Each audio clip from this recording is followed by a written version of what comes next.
All right, here we go. Buck up. Fox News alert President-elect Donald Trump nominating Sean Duffy to his cabinet. The former congressman and Fox Business host is being tapped to replace Pete Buttigieg as transportation secretary.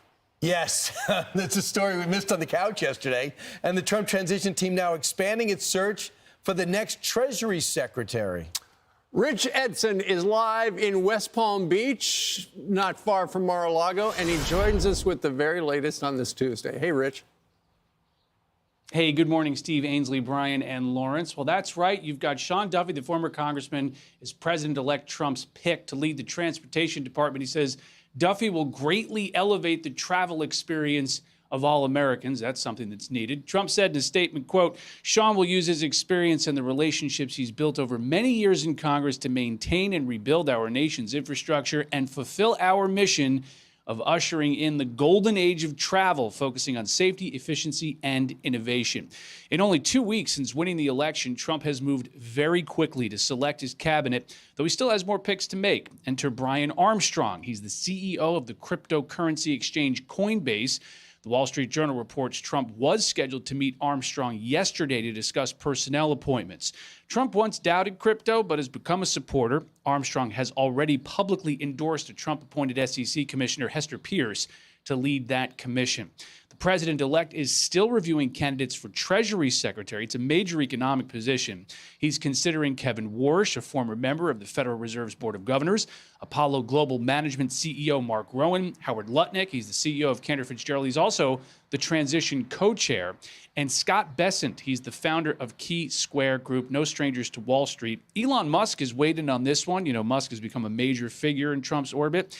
He's endorsed Lutnick over Bessent and called Bessent a business-as-usual choice, whereas Lutnick, he says, will actually enact change. Musk has been hanging around Mar-a-Lago. Now it's President-elect Trump's turn to visit Elon. Trump is reportedly traveling to a SpaceX launch in Brownsville, Texas. That's where they're trying to launch those rockets and then recover them so they can reuse them, part of the SpaceX process there. Reportedly, the president-elect's going to go check out a launch later today. Back to you. All right, Rich, thank you very much. They should do a buddy movie together. I mean, this is They're living it. We're watching it. Well, when Trump was on the couch a couple of weeks before the election, he was raving about, and then you saw how SpaceX was able to catch that rocket with the so-called chopsticks, and he was raving about it. So today, the current future former president will be there, 5 o'clock in Texas. Can someone help me for a second?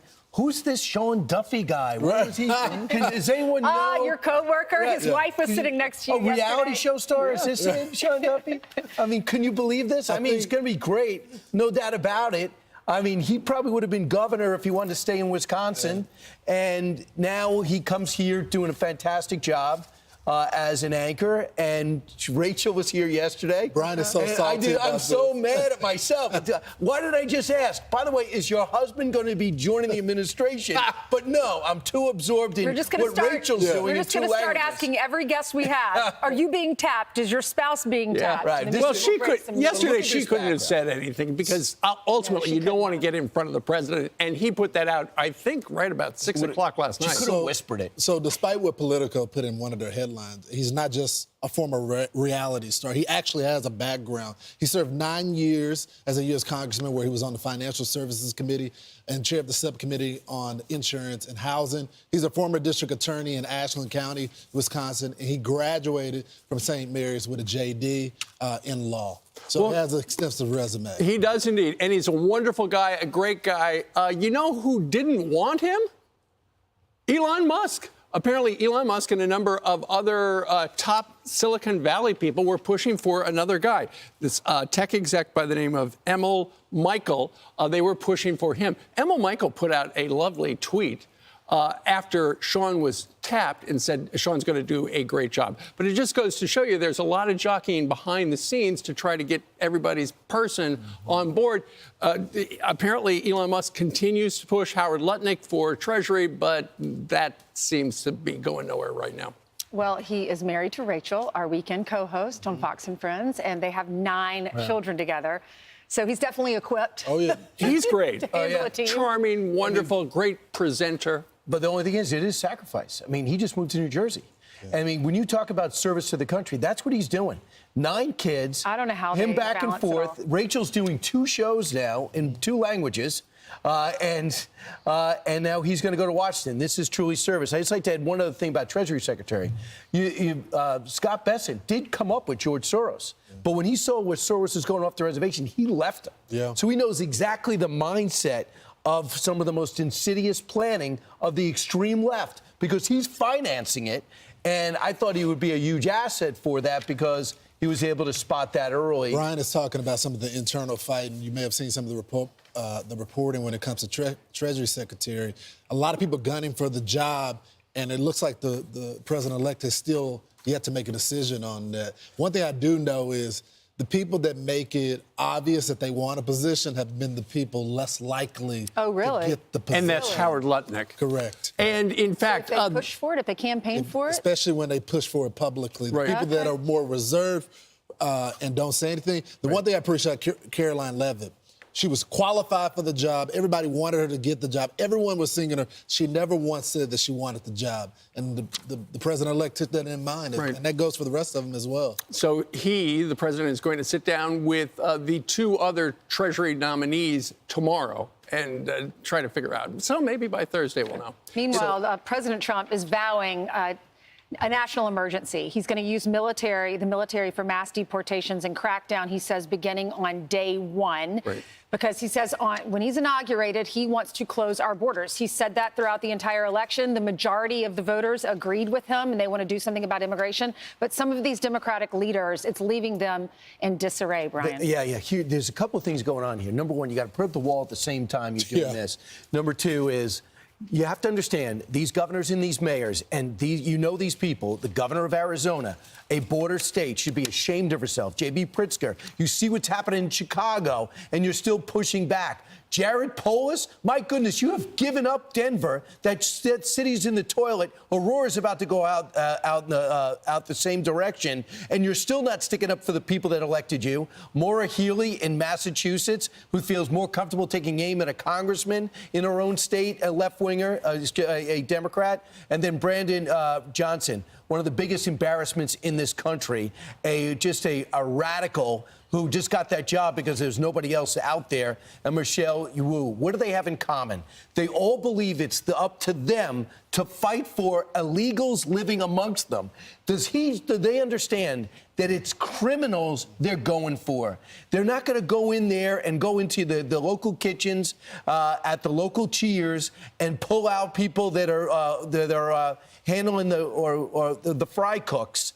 They're going for the criminals. So you think it's more important to protect the criminals because you're in that 19 or maybe the 2000 mindset of illegals matter?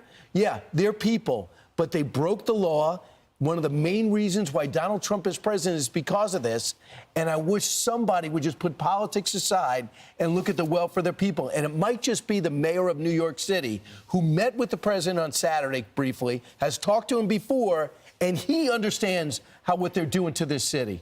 Well, ultimately, and when Tom Homan was with us just last week, when he had just been named, the plan is, and it's been detailed, apparently they're going to get rid of that little app they've got right now. They're going to get rid of that. They're going to stop doing that. They're going to use Remain in Mexico. But here's the key. They are going to prioritize people with criminal convictions and final removal orders. Last year, there were over 1 million of those ordered to leave, and it could take years just to remove that 1 million people who have been told to leave.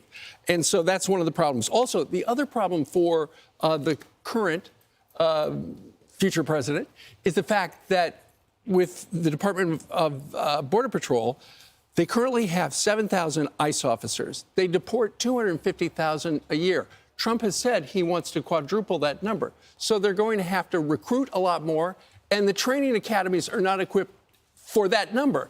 So something's got to give. Well, there's They a- got to come So out. that- that's why- Well, there's a lot, and that's why he's using the military. That's what I was getting ready to say, Brian. There's a lot of the folks that retired early that could have continued their career that said they want to be back on the job. The second thing I would say is all of those folks that you saw in that big full screen, I've gone to all those states, I've gone to all those cities, and the people there are so ticked off. I know, I've that's never why- seen more people upset at city council meetings It is than not, that moment. It's not a smart message for them to have. The majority of Americans have spoken. They voted for Donald Trump. They like his policies when it comes to immigration Right. because of the stories like Laken Riley. We learned yesterday that Laken Riley's murderer or alleged murderer went through the Roosevelt Hotel, came here to America, is affiliated with that Trinidad. Venezuelan gang, and then we taxpayers flew him down on one of those charity flights down to, or humanitarian flights through the government, down to Georgia so that he could live down there, and that's where he allegedly murdered Laken Riley. His brothers look as bad as him. That's the guy we're trying to remove. That's who they want to use the military to get out of our country. Well, and when you look at the poll results, one of the reasons Donald Trump won was because people are sick of what's going on our southern border. And that's not why on day one he's going to use the military